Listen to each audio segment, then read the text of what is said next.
Сегодня прошел митинг в честь того, что были подведены итоги референдумов, прошедших на территории Луганской Народной Республики и Донецкой Народной Республики, а также двух областей Херсонской и Запорожской.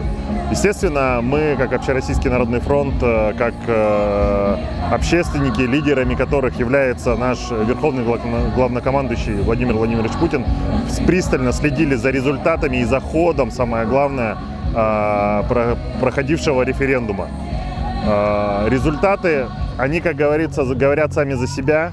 Естественно, это восстановление исторической справедливости, это то, чего самое главное ждали именно жители тех районов, областей, республик, на которых в протяжении 8 лет уже длится геноцид, реально геноцид. Как бы мировое сообщество не хотело признавать это или считало, что идет какое-то вмешательство и Россия является агрессором, нет, это не так. Есть история, ее коверкать нельзя, и наша задача в том числе по молодому подрастающему поколению доносить историю в неискаженном виде, а в ее истинном виде. Поэтому для этого проводятся такие массовые мероприятия. Естественно, мы проводим и различные другие акции, к разным знаменательным датам привязанные. Хочется сказать, что дождались, наконец-то. Будем ждать теперь юридического конца всего этого действия, естественно. Самое главное, что спасен русский народ. Национально-освободительное движение поддерживает начало восстановления нашего единого Отечества. По итогам Второй мировой войны вся территория Советского Союза это закреплена за неизменность послевоенных границ СССР. Поэтому, чтобы остановить кровопролитие на территории нашего Отечества, нужно об этом заявить публично. Нужно заявить публично, что по итогам Второй мировой это наше единое Отечество. И таким образом мы быстро прекратим все боевые действия.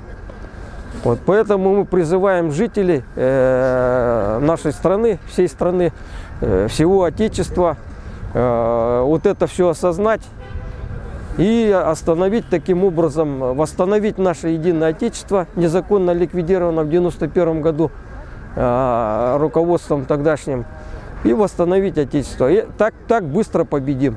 Спасибо. Я поддерживаю это решение, потому что все происходит в лучшую сторону. Думаю, в будущем будет еще лучше, и мы все будем жить в мире.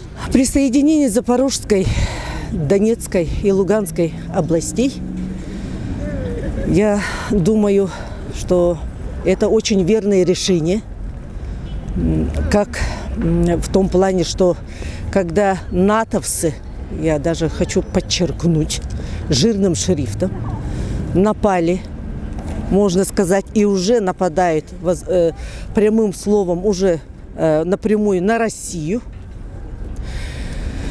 И этот референдум, он должен был состояться, так как мы должны спасать мирных людей, детей, которые за 8 лет был страшный и ужасный геноцид.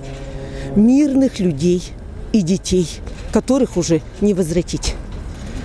14 тысяч мирных людей за 8 лет погибло. И из них 1000 с лишним детей, просто невинных детей нацистами.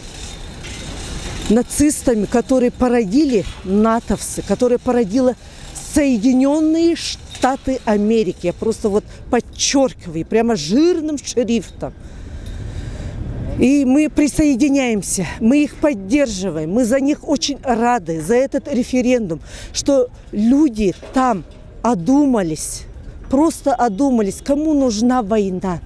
Конечно, кому? 8 лет жить под бомбежкой, 8 лет под землей жить. Но это не жизнь ведь, если вот так задуматься. Вот что я хочу сказать. Я очень сильно поддерживаю, и я также поддерживаю нашего главнокомандующего Владимира Владимировича Путина, потому что он идет к правильному пути.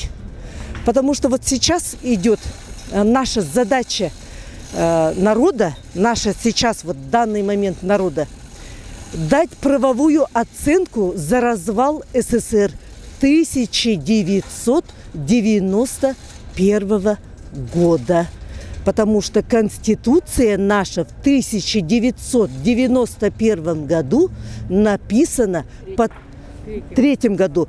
В 1993 году под Соединенные Штаты Америки. Мы готовы жить под рабство вечно под них и под их указки? Нет.